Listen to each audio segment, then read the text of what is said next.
right, good night, everyone. Ready to rumble? Yes, I know. Okay. Honorable Kerrine James, Member of Parliament for St. John, for Climate Resilience, the Environment, and Renewable Energy. Ms. Simone Lewis, Regional Coordinator for GWPC. Mr. Gregory Del Sol, National of the Jeff Small Grants Program. Community leaders, members, and all distinguished guests, welcome. Let us begin this evening by saying a word of prayer, and I now invite community member Mr. Crispin Hostin to say the prayer.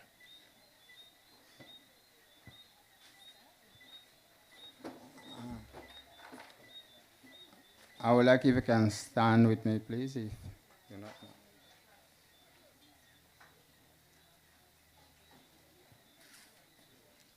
And let us pray. Almighty and our everlasting God, we are indeed very much thankful to you, O God, for this moment. We are thankful for you allowing us this privilege to be here this evening as a community, most of all to discuss our plans and a program for the development of this community. We thank you for everyone who are here. We pray, O God, that everything that we will be doing here will be done in decency, will be done in order. We ask your blessing upon the proceeding. We pray, O God, that you continue to bless us and guide us as we make this prayer in Christ's name. Amen. Okay, thank you, Mr. Hostin. Oh, I forgot to introduce myself.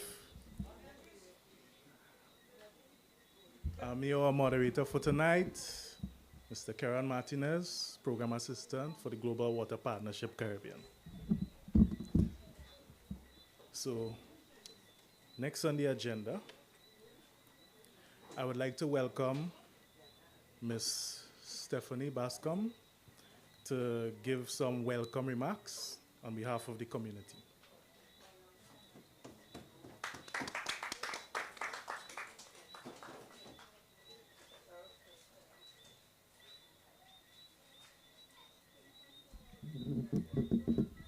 I am not as tall as. Thank you, sir.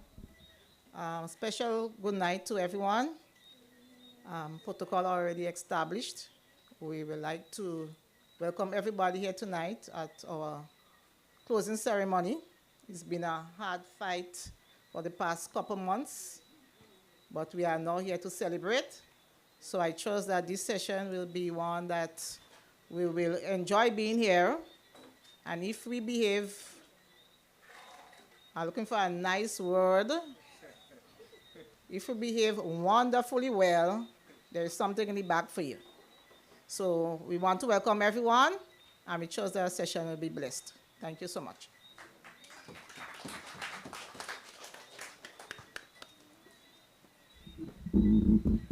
Okay, thank you very much for that, Stephanie. Moving along, I would like to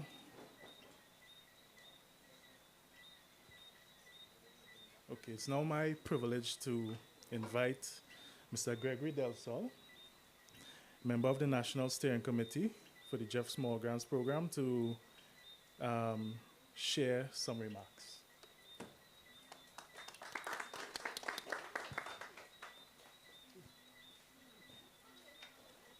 Okay, good evening, everyone. Thank you, Mr. Chairman. I would stand on the protocol already established, but I must recognize the Honorable Minister and Member for Parliament for St. John's, the Honorable Kerrine James, and my friend Simone Lewis of the Global Water Partnership. I am here tonight representing the Jeff Small Grants Steering Committee. We are the national committee that review all of the different proposals that come to the Jeff Small Grants project. Program, and your project was one that came to us, and we saw the need for it, and it was approved. So I can't remember quite where I heard the saying that thousands of people every day live without love, but none live without water. So the launch of this program, of this project here tonight, is one that is critical for the entire community of Mount Granby, Mount Nesbit, and the Jeff Small Grants Project is indeed happy to be here with you, that we could collaborate together with organizations like the Global Water Partnership Caribbean to bring relief, because what I really believe that the Jeff Small Grants Funds should do and ought to do is improve the lives of local people, people on the ground, communities across the countries where we do our work. So we are extremely grateful, we are extremely happy to have partnered with the GWPC and other stakeholders, including you, the community members, who would have worked hard to see this project be completed, implemented. So just to say a few things about the Jeff Small Grants Project. What we do, we offer direct funding support, grant funding support to NGOs, CBOs, and other civil society organizations to improve the lives of the members of those organizations and of the communities, where these organizations function. So we give grants up to $50,000 US for environmentally based projects to do special community projects that impact the lives of ordinary people across the country. So we are grateful. We continue to be here. There will be further call for proposals in the coming months, in the year ahead, and we would want to implore community organizations, community groups, civil society organizations to approach the Jeff Small Grants Project with your proposals that have an environmental slant or cause to it, and we'll be willing to look at it and support. So I want to thank you for your kind attention, and I look forward, and the Jeff Small Grants program on the whole, we look forward to supporting for other communities across St. John's, across Grenada. So I thank you for your attention, and good night.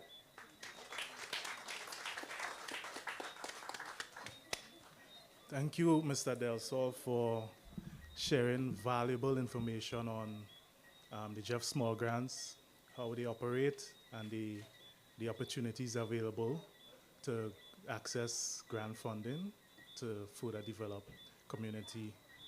So if there's any additional phases to this project that the community wants to undertake, you know where to go to, right?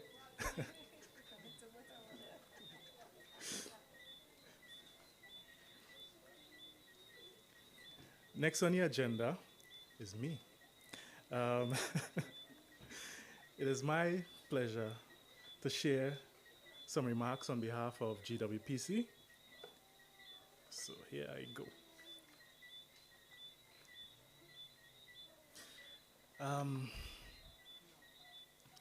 I'd like to share this in the form of a sort of a narrative. So, sort of like a story about this project. So everyone could, get an understanding of how it took place and how we got to the point we are right now. So, it is indeed a journey marked by resilience and adaptation. So I'll begin, now this is totally from our perspective, so I'll begin when GWPC was approached by one of our partners, Ms. Joyce Thomas Peters, who reached out to us with a compelling request to help secure funding for a project that would enhance water security for the Mount Granby community. Recognizing the importance of this initiative, GWPC collaborated with Ms. Peters to develop a proposal which successfully secured funding from the Jeff Small Grants program. The initial achievement set the stage for what would be a long but rewarding journey. In April 2023 last year, we attended somewhat of a quasi-launch of the project at the community center right there, if you all could remember. to get the project underway, GWPC we committed our own funds, not project funds, but our own funds to support the expansion of the dam, with community members stepping up to contribute labor. Actually, I still wonder how they got all the material up there. I don't know if they used a helicopter or something, but that's a long hike, 1 hour. Gravel, steel, all the material. So kudos to them. However, as is often the case, the path forward was far from easy. One of the first hurdles we faced was realizing that our initial project estimates were insufficient. Sourcing the material locally proved to be challenging because none of the hardwares had the material. And a more thorough assessment was needed. With the help of Mr. Alphonsus Daniel, we conducted a detailed reevaluation and procured the necessary materials from the US, ensuring that the materials met a good standard. Minister Karen James provided invaluable guidance and assistance to ensure that we got 100% concession, so we had to pay no custom duties for the imported materials. And that was a crucial support that basically erased the financial burden and allowed the project to continue without being derailed by the import costs. While materials were secured, another challenge arose in pretty much maintaining consistent community involvement. Despite initial commitments, turnout waned as the project progressed. Thankfully, we were able to rely on a core group of dedicated individuals. I'll call a few names: Ms. Stephanie Bascom, Mr. Michael Fleming, Mr. Cecil Simon, and there were others, but I didn't record their names. They all worked to help push the project forward. Their dedication kept the momentum alive when it was most needed. Throughout the journey, Ms. Simone Lewis, GWPC's regional coordinator, and I dedicated countless hours to make sure the project did not falter, even sacrificing personal time and vacation time. Our commitment was fueled by the belief that this project would make a significant difference in the community's access to reliable water. Then just when we thought the toughest days were behind us, Hurricane Beryl struck. The storm brought down multiple large trees that I can't even hug, making the trail to the dam nearly impassable, and breaking the newly installed HDPE pipe that was welded just prior to that. This setback was daunting, especially since we did not budget to deal with a situation like this. Yet, the community showed incredible resilience. Volunteers armed with chainsaws stepped up to clear as many trees as they could, reopening the path to a great extent. However, after the hurricane, progress ground to a screeching halt until we were fortunate enough to gain the services of Mr. Marvin Frank, the person who's currently doing the final touches on the project. His expertise and dedication propelled the project through its final stages efficiently and effectively, bringing it to completion with only a few peripheral details remaining. The Mount Granby Community System Improvement Project has been a journey filled with valuable lessons about planning, adaptability, and the strength found in collaboration. Despite the numerous challenges, the project now stands as a testament to what can be achieved through dedication and strategic partnership. Now, I want to express my heartfelt gratitude to everyone who contributed, from community members to key supporters. Your efforts have not only improved the infrastructure, but have provided an example. Let us carry these lessons forward as we continue to build a future of sustainable water in the community and in Grenada as a whole.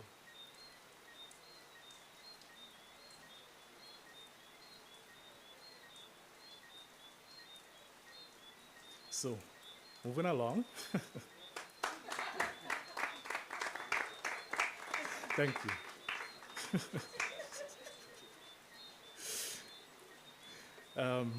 Moving along.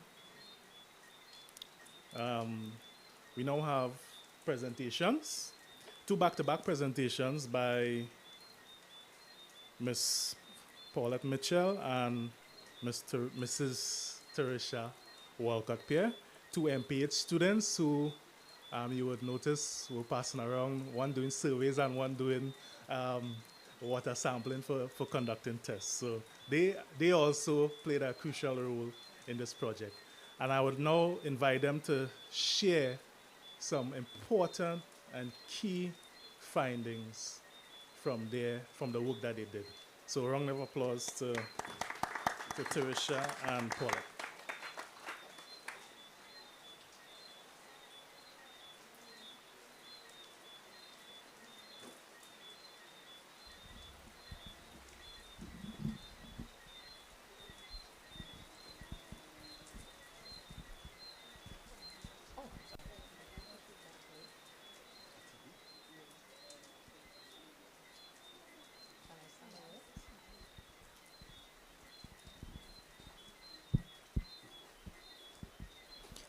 Good night, everyone. As was mentioned, my name is Paulette Mitchell, and I am extremely grateful for the opportunity to share my findings with you all tonight. I'm grateful for Global Water Partnership Caribbean for giving me the honor of interning with them. So with that due, I will do my introduction. So my aim in this entire project was to assess the risk of water contamination and the perception of water quality. Essentially, I was going around in the community, basically asking you if you think your water is safe to consume, if you think that there are contaminants present in your drinking water. So this would have been helpful to mitigating risk, as well as managing your expectations with the project. So we saw that there was exposure of risk to landslides, contamination risk, and to understand how these factors intersect with the land characteristics. Next slide, please. So an entire overview. I'm sure you're familiar, but Mount Granby community comprises of approximately 150 households located in the parish of St. John, and the water distribution system was established several decades ago. So essentially, old pipes in need of rejuvenation. So the community does not receive potable water from a municipal system because it has been operating its water independently, which I'm sure you're all familiar of. The water is not treated, and this is a risk because failure in the dam structure or contamination from upstream sources can lead to the spread of waterborne diseases. Next slide. So the dam is located approximately 0.9 kilometers north of the cul-de-sac of houses to the northern end of the community. And we can see this image here illustrating that. Next slide. So we would have assessed some public health risk associated with the water system infrastructure of the community. That would be principally contamination. So based on the assessment that I did, the surveys, 73% of the community survey participants consume unfiltered water, whose source is from the dam. And this leaves community members susceptible to contaminants that can get into the water from upstream. That's also compounded by the fact that most of you do not use filters, and therefore there is also risk to contamination of the pipes as well. Next slide. So 61% of the participants that I surveyed said that there was some scarcity experienced during the dry season, and some stating that there was water contamination issues, but that was easily taken care of by leaving the pipes open and allowing brown water to flow until it's clear. Most community members indicated that water is readily available when they need it, and a lack of pipes and infrastructure can cause no access to some community members. But when I was doing the survey, I noticed that neighbors would often share water with their neighbors, right? So if they were not connected to the water system, then they could go by their neighbor and they can run a pipe, and they would also get access to water. Next slide. So this is an image. It's just showing some elevation of the area, and the area in red would indicate where there is high, and the area in blue would indicate where the area is low, right? So using this software to sort of assess the landscape, we see that the shape of the catchment area makes it susceptible to flooding, right? Next slide.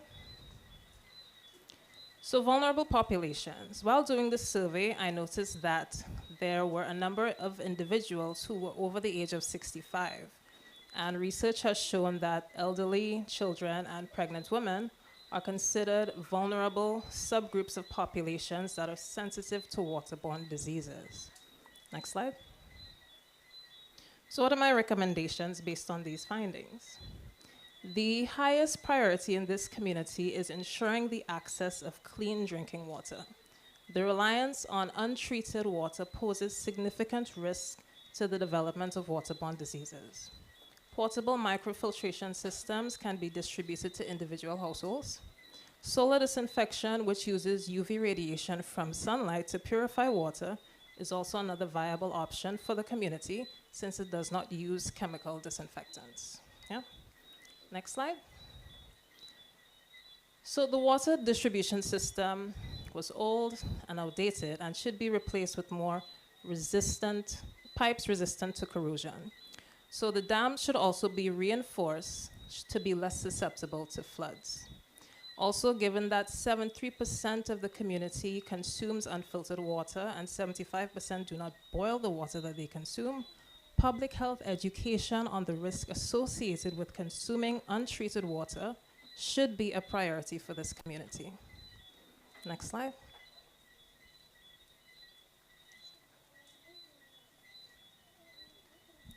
So this is my very short presentation. Thank you for your attention and the opportunity to conduct this assessment. I will now hand over to my colleague, Teresa.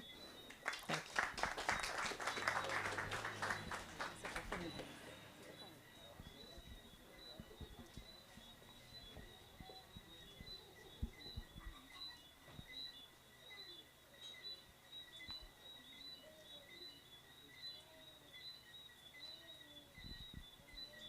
Good evening, everyone. I'm sorry, I'm young, but I find like it's blurry, so I have to go a little closer, all right? Please please bear with me. All right, so my name is Teresa Walcott-Pierre, and I was a Master of Public Health student who got through to do my internship with Global Water Partnership Caribbean for this project here in the community. Go ahead, Paula. Mm-hmm. So I just wanted to give you a background of the internship with the Masters of Public Health program. The internship is an important component of the program because SU wants to ensure that students get real-world public health experience before graduating. They are trying to produce skilled public health professionals whereby they're able to merge what they learn in the classroom with practical applications in the field. SU is hoping that the public health students are able to enhance skills, meet mentors, create networks, and conduct impactful community projects like this one. And there is a structure. You first get placement with the organization like GWPC. You get supervision from Ms. Simone and Mr. Caron. You conduct internship activities. You are able to report your findings and then do reflection. So I just wanted to give you a background of how we got here and why we were a part of this project, okay? Right, so what was the purpose and objective of the internship with GWPC? For me, it was to acquire first-hand experience in water quality testing. And the objective basically was to test for bacteria, to test for chemical components as well as physical components, mainly from the dam and about 30 buildings within the community. So if you see that yellow star there, that is actually the location of the dam, and then the arrows basically show the houses or the buildings I did the sampling from. So I just wanted to give you that background. So then what are the parameters that I was testing during this project? I was looking for bacteria, specifically fecal coliform. Fecal coliform is bacteria that is in the gut of animals and human beings. Now, if fecal coliform ends up in your water, then that means there is a possibility that you can have gastro. There's a possibility that you can have a lot of other pathogenic organisms that could create problems for you. So the hope is that the water does not have any of this bacteria that is really supposed to be in our sewage system. The WHO is saying that you're not supposed to have any of that bacteria in your water, not even one. If you get one in the lab, it means that it is cause for concern. What else did I test for? I test for pH, because you don't want your water to be too acidic or too alkaline, right? You want it to be a bit neutral.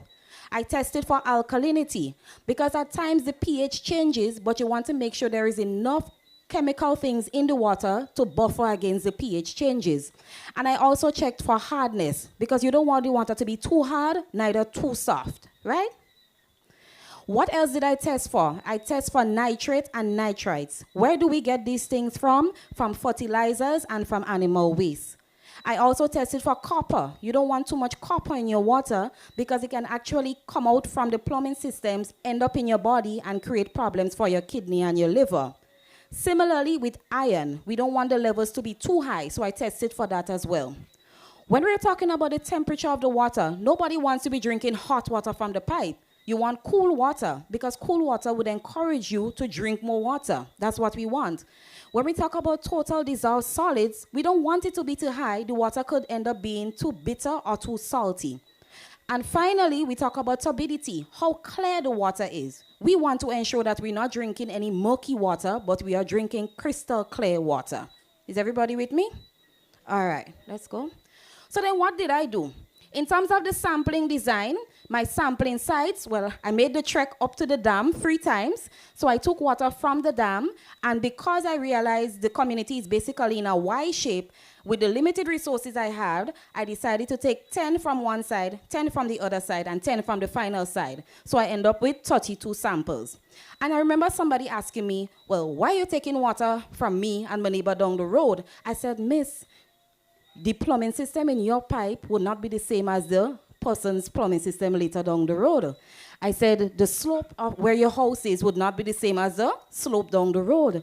The land usage, your proximity to the to potential pollution sources. I said, and throughout the community, we don't have the same amount of people in each part of the community. So that's why I decided to spread out the sampling to get a better, a more comprehensive assessment of what your water quality is up here. So in total, I had 32 samples, right? So I know the persons who I dealt with, they saw me with my bucket, and in my bucket I had my cup, my bottle with alcohol, I had my thermometer to test the temperature, I had my machines to test all the dissolved substances and the turbidity, and everybody saw me with my strip. And I'm so happy that a few persons, they said yes, they will help me in using the strips to test the water. So that was very nice. So this is me. The first image is my first journey up the mountain to the dam. It took me probably 40 minutes to go up and 40 minutes to come back down, but I made it, right? You could see in the second picture, I'm not smiling because I say, whoa, boy, that's tough, but I made it, right? And the third picture, I think that is by one of the churches where I was collecting the water. And then I brought the bottles back to the lab at St. George's University. So in the first image, you can see the bottles, the water I collected. In the second image, that's the apparatus I used to basically filter the water so then I can do the lab test. And remember I said that when we're talking about bacteria, we don't want to see any bacteria from the lab, all right? So what dad I find? From the 32 samples that I got from the community, all of them showed that we had bad bacteria, indicating that we have all of them show that we had bacteria, indicating we have bad bacteria in the water. Yeah, that's what I found. What is the problem? we could have a lot of cases of gastro in the community. What could be the possible reason for the bad bacteria in the water? Maybe your pipes were leaking. Maybe we have bad sewage systems in the community. Maybe we have runoff from the farmers in the area. Maybe we have wildlife like mongoose or whatever, dropping things in the water. And it could be because we don't have any treatment system up here. So we have a lot of maybes, right? Why are we concerned? If you get any bacteria in your water, the WHO is saying that it is deemed unfit for consumption. Nobody should be drinking water with bacteria in it. What are the suggestions? Maybe boil the water. I know the community is against chlorination, but we could also filter the water, okay? So this is just an example of what I found in the lab. Remember I said the WHO is saying that we shouldn't have anything in the lab. And if you see one, then you should flag it that this water is unsafe. And as you can see, for a lot of the plates here, it's more than one, more than two, more than three, more than four. Some of them you can't even count them. This is an indication of the bacteria that is currently in the water that you are drinking, okay? When we go on to the chemical findings now, almost all of the samples were acceptable for the chemical constituents. So in terms of your nitrate and your copper and your iron and so on, almost all of the samples were fit for consumption, right? And when we move on, go ahead. And when we move on to the physical things like the temperature and so, it's interesting that there were 2 times I tested the water after rainfall and the water was very, very dirty. And that's problems. If you're getting dirty water in your pipes, that means that there's a chance that you could be having a lot of gastro, a lot of issues in your gut that we don't want, okay? So what are my conclusions? Well, first of all, participating in this project in terms of water quality assessment was a key component of the project, and I'm happy to be here. It really shows the importance of having integrated water resources management. I found that there were positive fecal coliform in your water, and this indicates that your water may be bad for consumption. I found that the chemical results were good. At times I got high temperatures, and if we have high temperatures, you can damage your pipes. And finally, I found that we had turbidity at times, and that can pose problems for public health in terms of your gastro issues. So what are my key takeaways? I stand corrected, but I don't believe there is an established protocol in which water quality tests are routinely done for the community. I am assuming that there is a water management team. I was told that. So I think the water management team should be structured to ensure that we are doing regular testing, regular treatment, distribution, and monitoring. And of course, the community needs to be aware and the community needs to be educated about the status of the water and what more can be done to improve the quality, okay? And in terms of the recommendations, these are my recommendations. Identify portable sources of contamination in your community. Install water treatment technologies. So maybe you can go back to Jeff to get another grant so you can now install a slow sand filtration system which will take away the problem you have with the bacteria. Understood? What about the water management team that you have in place? They should be releasing advisories telling you about water quality and about public health. They should organize workshops maybe with the Ministry of Health, right? And emphasizing the importance of safe drinking water and proper hand washing techniques. In the community, we can probably train a few people to be our water quality officers and then get more funding to equip these water quality officers with little kids. The same kids that I had walking around the community, these officers can get them to do regular tests for the community and give updates. And finally, maybe we can create a community policy whereby 2 to 3 times for the month, the water quality officers take the water and then bring them to Nawasa or wherever else they're doing the testing to ensure that you're getting proper water to drink, right? So finally, I want to say thank you to GWPC for having me as an intern. I want to say thank you to you for inviting me to your homes and for working with me, and also SGU for allowing me to do the water quality testing at their labs. And this is me, my final journey up the mountain. I said, yes, I did it. I made it. So thank you for your time and attention.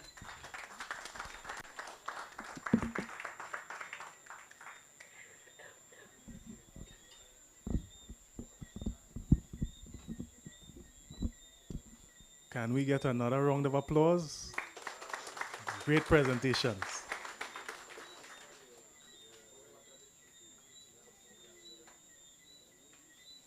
So now, I would like to invite the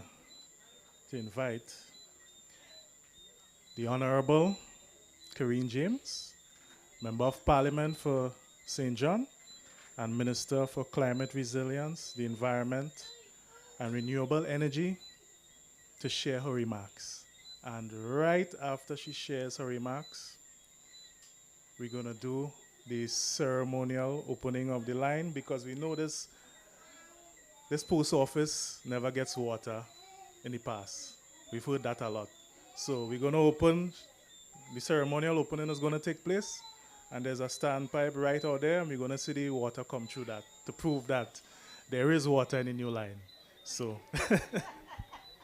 so I now invite the Honorable Karine James.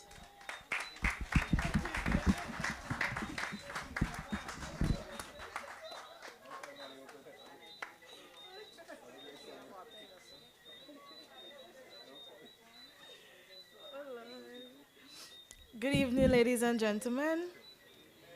Good evening, ladies and gentlemen. Can you hear me? All right. Let me start off by recognizing the members of the head table.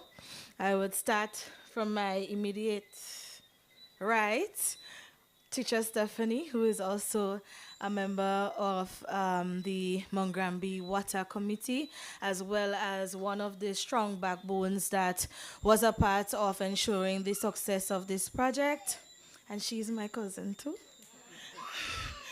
Let me also say a special good evening and welcome, Mr. Delso. I hope I pronounced his name correct.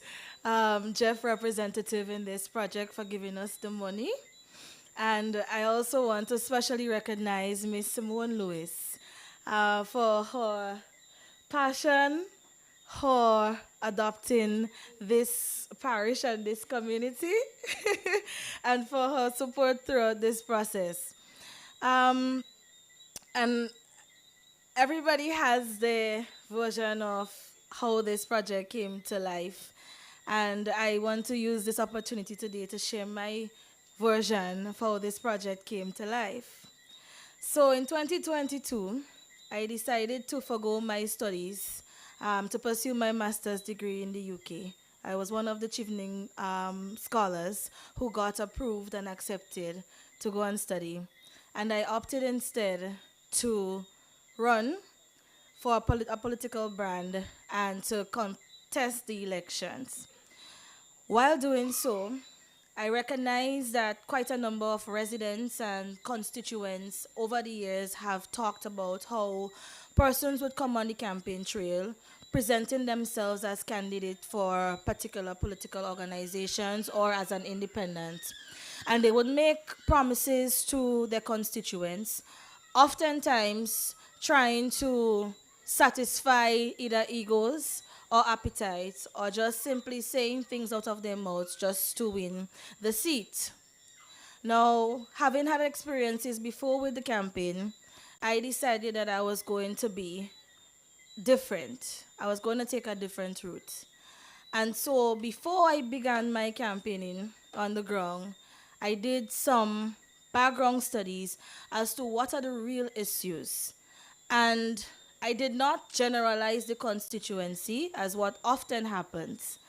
Instead, I broke up the constituency community by community and went on the ground, spoke with the people. Most of them you would realize and understand in the heat of a campaign, if you're for one side or you're for a different side, the accommodation and the welcome might be a little bit different. But I decided that I was going to go hard for communities that were very special and communities that were very near and dear to my heart. And so most persons know me as a young lady that was born in Guelph, right in the Health Center, grew up all my life opposite the Catholic Church. But a lot of people don't know that my roots is from this part of the constituency as well. And I spent quite a number of years up here. I grew up here, right opposite this compound. And when I was doing my studies and my investigation as to what are the real issues and what transformational project, because we campaign on a transformational agenda, what are the real transformational projects that can really and truly be seen, that can really and truly transform the lives of residents and that can leave a lasting impact even beyond this electoral cycle and beyond our generations. And so 3 things was clear for this community, or this polling division, as you would like to call it. The first being the water, the dam, and the water network, which is the pipes. The second being the community center and playing field and the basketball court. And of course, routine assistance and support for roads. Now, I campaigned on that, and I made an oath to the residents right here. I don't remember the date when we had this meeting, this political meeting, but it was right on these grounds. And I promised that at least by the first year in me being in office, because I was certain and sure that I was going to be elected, I promised that I was going to fulfill these 3 things in its initial phase for this part of the constituency. And so fast forward to the elections being over and ministerial portfolios being granted, it was as if God gave me the best and biggest blessing. I was given the ministry, and I was given what you would call a giant, upsetter, firm, committed, supportive, technical support, or what we call transition leads. That was somebody who was paired with me to assist me with the first 3 months in office as a new minister with the portfolio to help me transition. And that person was Mr. Joyce Peters Thomas. She carried my hand, we sat and we spoke, and she told me, what are some of the things that you would like to accomplish? And I was clear. 3 things I wanted to accomplish. Palmis Dig, the fisher locker facility for my young fishermen in Concord, and this Granby water project. Because you would recognize and understand that while I have a ministerial portfolio that have access to quite a lot of funding out there, it must fit within the scope of what the portfolio requires. It can be something outside. So you might get road, but you have to be connected with the environmental aspect to it. And so she promised me that we were going to work along with that. So we kept that on the side, and I was given a baptism of fire with the portfolio in terms of having to go at the regional and international stages to represent the country. Now, through a mutual friend, and I'm going all the way back there. I have a tendency to be long, but sorry, I had to go all the way back there because it's always good to pay homage and respect to people who helped you along the way. Through a mutual friend, who is also a constituent, and maybe I'll call his name and he would call me and say, what I'll call his name for? But I have to call his name Mr. Marlon Glean. He knew of my plans, and he said he has a friend that he would like to introduce me to, and he thinks that she can help me with what we want to roll out. And so it was through Mr. Glean. I don't know if Simone remember, but I met Simone at his then restaurant, and we spoke, and she gave me her commitment that we're going to get this going and we're going to get this moving. And if it's one thing that you know about me, sometimes I might be late because time management is really not my thing, because I try not to turn away anybody. I try to satisfy everybody. Even if I'm on my way going and somebody stop me, I would stop and talk to them before I come. But one thing you would know about me is that if I give you my word, I will ensure I fulfill and action my word. And so Simone gave me her word. And today we are here because of all of this friendship that was forged. And so I want to thank Simone. I want to thank Mr. Glean. I want to thank my transitional leader. Mrs. Peters, for holding my hand and for guiding me through this project, and almost as if they adopted this community and this constituency as their own to ensuring that we can roll out this. Now, I had a presentation as well, but I can't find it now. But I too made my first hike up the dam for the very first time, and I nearly died. And when I heard Mrs. Spears said she made it in 40 minutes, well, my girl, I made it in 2 hours and a half. With my uncle almost raising me, and my father saying I'm too lazy. But when you get up there and you see it, and when you see a project so touching in that we are one or maybe the only community in Grenada that has our own water system. Something that we can be proud of, and we can, when you talk about having an identity, having a national pride, you know, you can speak of these things, these natural resources that we have and that we harness for a very long time. And so when I came up to Granby and stay, this was the only water, and to date, maybe I'll try to drink bottled water, but Granby water was the only water that didn't give me a washout, I'm telling you.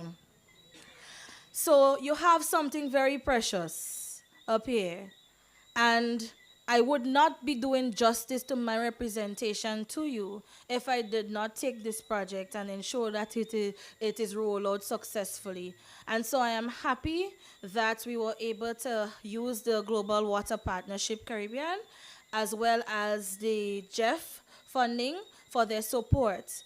And Mr. Delsa made mention of something in his remarks, and he said that it is important for financial institutions like these to roll out, and I'm not saying verbatim, but I am paraphrasing, to reach the communities. And that is something that I felt, and I still feel up to this day, we have not been able to successfully do in relation to the environment and what it is we do within the climate space. Everything seems to be so intellectual. Everything seems to be so far-fetched, and persons might see me traveling a lot to these meetings. It takes a lot to go. Most times I don't want to go. It don't matter how pretty, how beautiful the countries are. But sometimes you have to speak and speak and speak and negotiate and negotiate and negotiate. You persons, countries, the big dogs, the big boys, countries, the big emitters, countries, would make commitments. And when we go back in our necessary areas and so we ain't get nothing, it's you, the constituents, that's saying they only traveling, she only traveling, and she ain't bringing back nothing.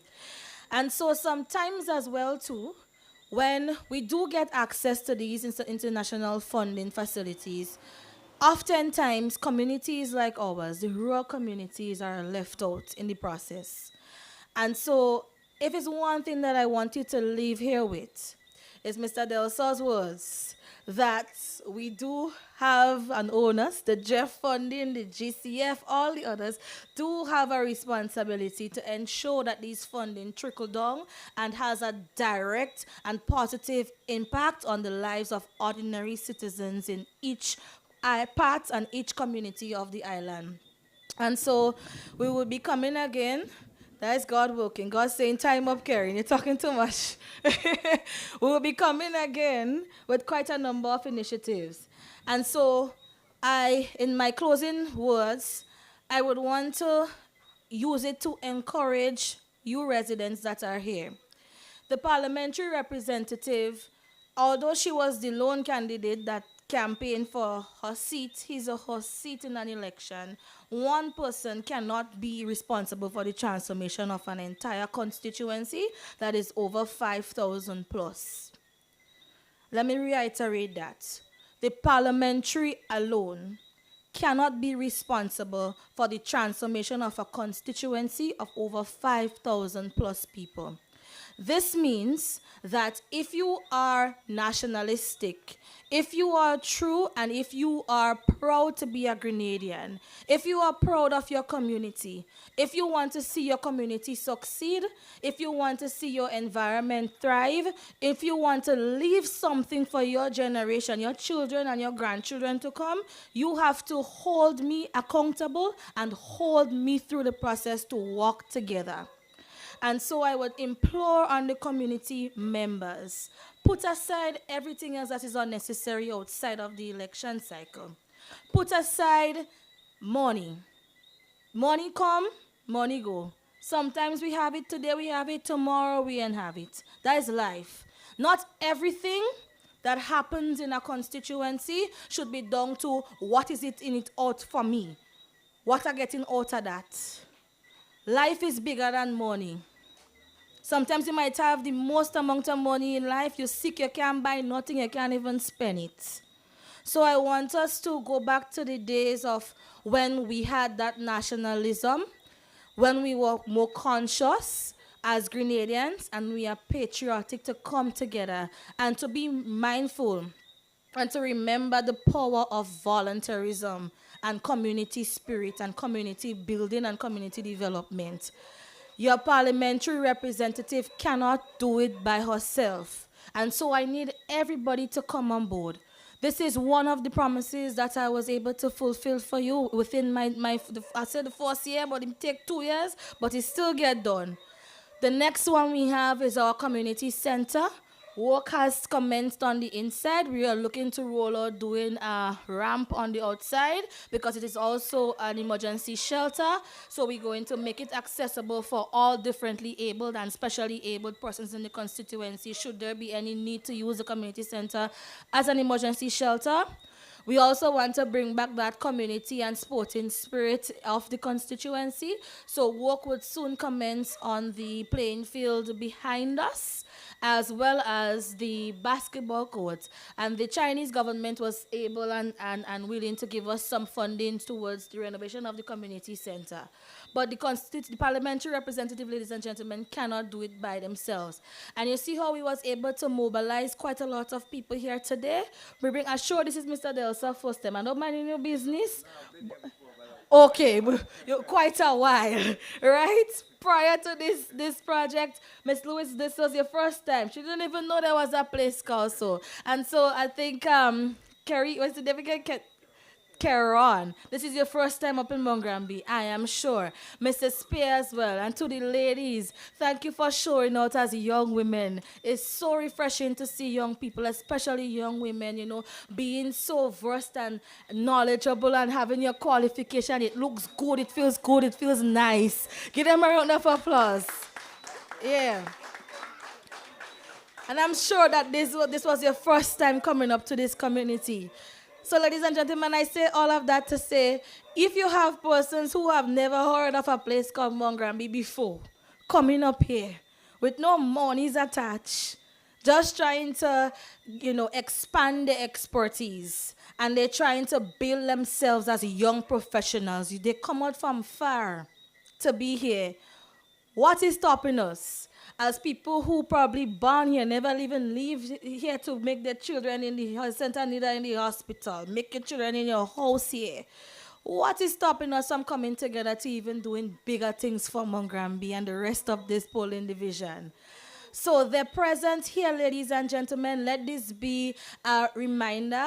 Let this be a motivational factor that anything else that is to come, whether I initiate it or somebody else initiate it, that we all gonna put our hands on deck to ensure it is successfully implemented. And once I have that promise from you guys, you will see much more coming from the community. So we have a deal?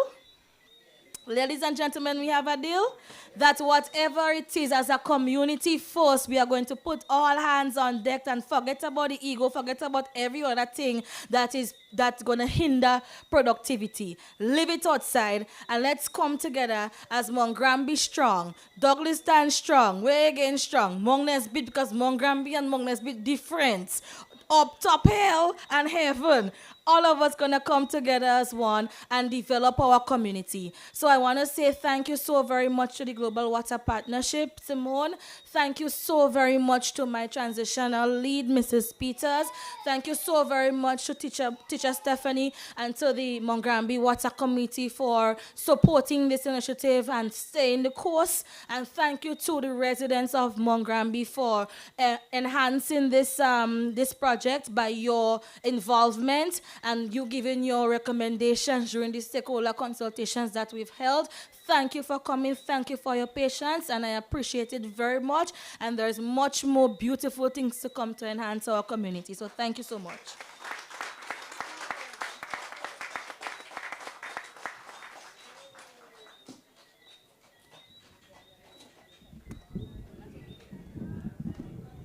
Wow. The thunder agreed. Very powerful call to action. So I'd like to thank the Honorable Minister for that. And we now move on to the ceremonial opening of the valve, which is right over there by those chairs. I invite the members of the head table to, it's kind of dark there though. Can we have the backlights on? So hopefully we get some lights.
Okay.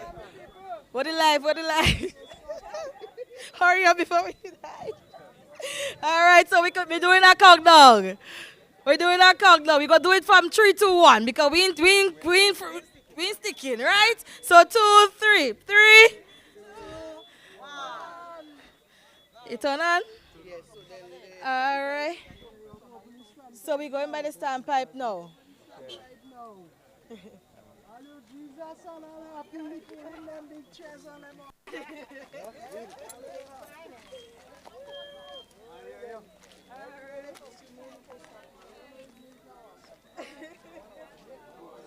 Huh? Oh, pass it? Okay. All right. So let me go again. 3,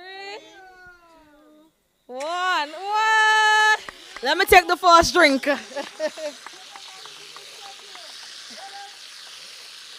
So we know the water safe to drink and the MP could drink the water.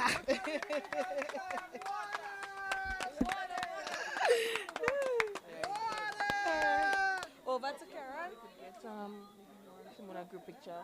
Maybe we could get a bucket to put the water. I know. We could. Anybody around staying close? Yeah, we could get a bucket. Yeah.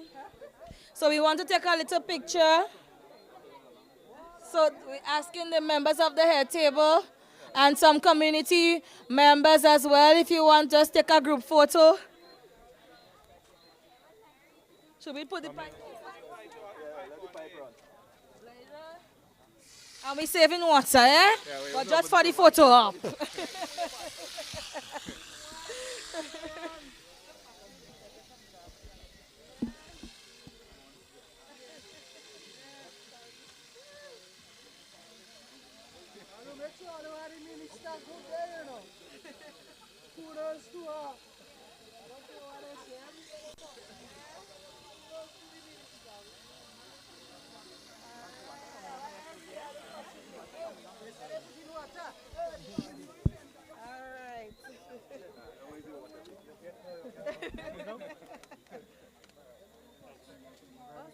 Good.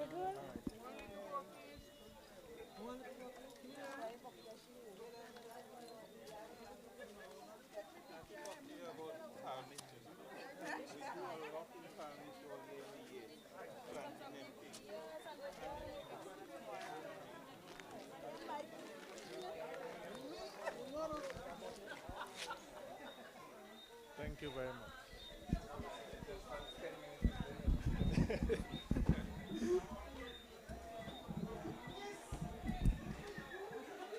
We almost finished. We just have one or two items again. So at this point in time, I'd like to open the floor to any community member, maybe about 5 minutes to give any testimony that they might have about the project. So, community members.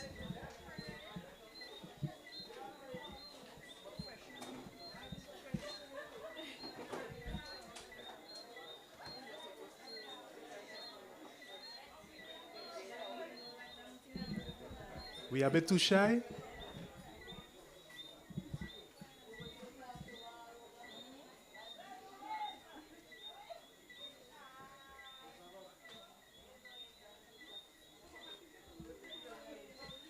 Okay, I don't see anybody coming up. So I guess I'll just have. I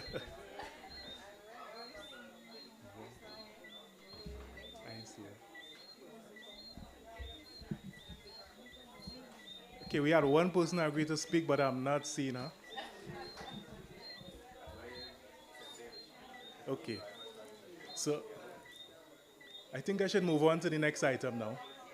The vote of thanks. So I'd like to again call up Ms. Stephanie Bascom to give our vote of thanks as we close this proceeding.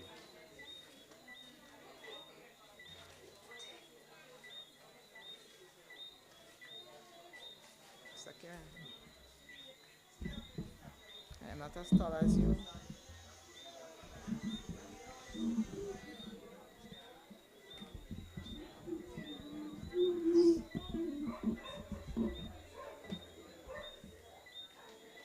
All right, once again, let me say a special good night to everyone. This time I have to put on my spectacles. Can't see without it. Right, so I'm here at this moment to give the vote of thanks. So I want to say a good night to our distinguished guests, ladies and gentlemen. It is my honor to express our heartfelt gratitude to all those who contributed to the success of the Mount Granby Community Water System Improvement Project. This project would not have been possible without the dedication and collective efforts of many individuals and organizations. I would like to take a moment to thank them in honor of their significant contributions. First of all, I'd like to thank Mr. Marvin Frank for his diligent work in completing the installation of the distribution lines with crucial to the project's success. I think the thunder is kind of playing on me here. Thank you for your expertise and commitment. For Mr. Cecil Simon, we are truly grateful for the use of your equipment, your generous contribution of labor, and your willingness to provide storage for materials throughout the project. Mr. Michael Fleming, your role as focal point, along with your dedicated labor and material storage, was essential in driving this project forward. Thank you for your leadership and hard work. Community members, a special thank you to those who had helped in so many different ways, especially in clearing that path after the Hurricane Beryl damaged the trees and so forth up to the dam, which our minister took 2.5 hours before the hurricane, so most likely 4 hours after the hurricane. There are a few names, but I will not call because of time. To our Honorable Minister, thank you for your support in securing the 100% concession for the materials imported into Grenada for this project and to your support throughout the project. Your assistance was vital in making this initiative a reality.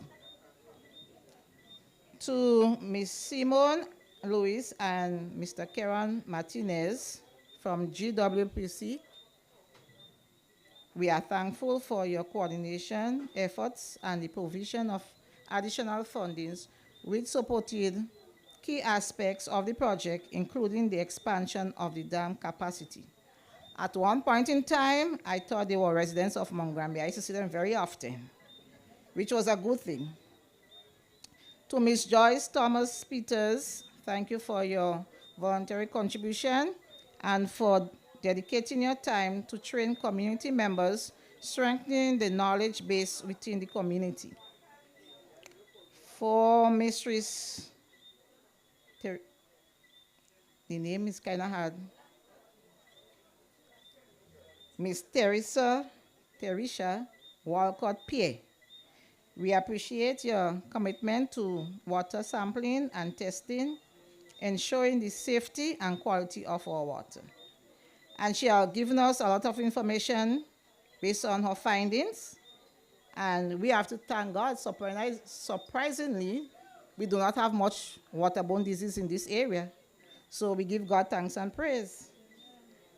For Miss Sandra Ferguson, we are deeply grateful for your volunteer work in providing training on mobilizing, organizing, and the operation of a committee which helped build a robust framework for community involvement. Ms. Paulette, I didn't forget you. To Ms. Paulette Mitchell, thank you for your important work with surveys, which was fundamental to the planning and execution phases of the project. For Ms. Grace James, we extend our gratitude for allowing us to store materials at your home, which provided a critical resource for the continuity of the work. For Mr. Alphonse Daniel, we acknowledge your assistance with the assessment of the project site, procurement of materials, and your contributions during the initial phases of the project. And lastly, I would like to thank everyone present here this night, for your support and encouragement. Your presence is a testimony to the importance of this project for our community. So once again, I want to thank everybody for their contribution and for being here. Thank you so much.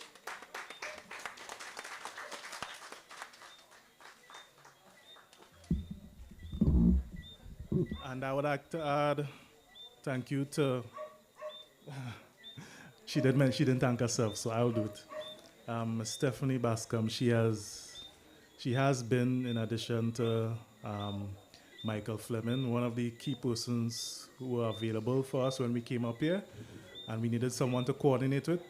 She was there, she was always available on the phone, she was always volunteering her time. And we also, I would like to add thanks to the Jeff Small Grants for providing the funding. So thank you all for attending this significant ceremony. We appreciate your support and dedication. So we now invite you all to have some refreshments available at that table right over there. So there's juice and some snack boxes. And I believe there's also some additional refreshments there. I'm seeing a big container there. It contains some ice and some glass bottles. So, so thank you everyone. So do enjoy your night, the rest of your night.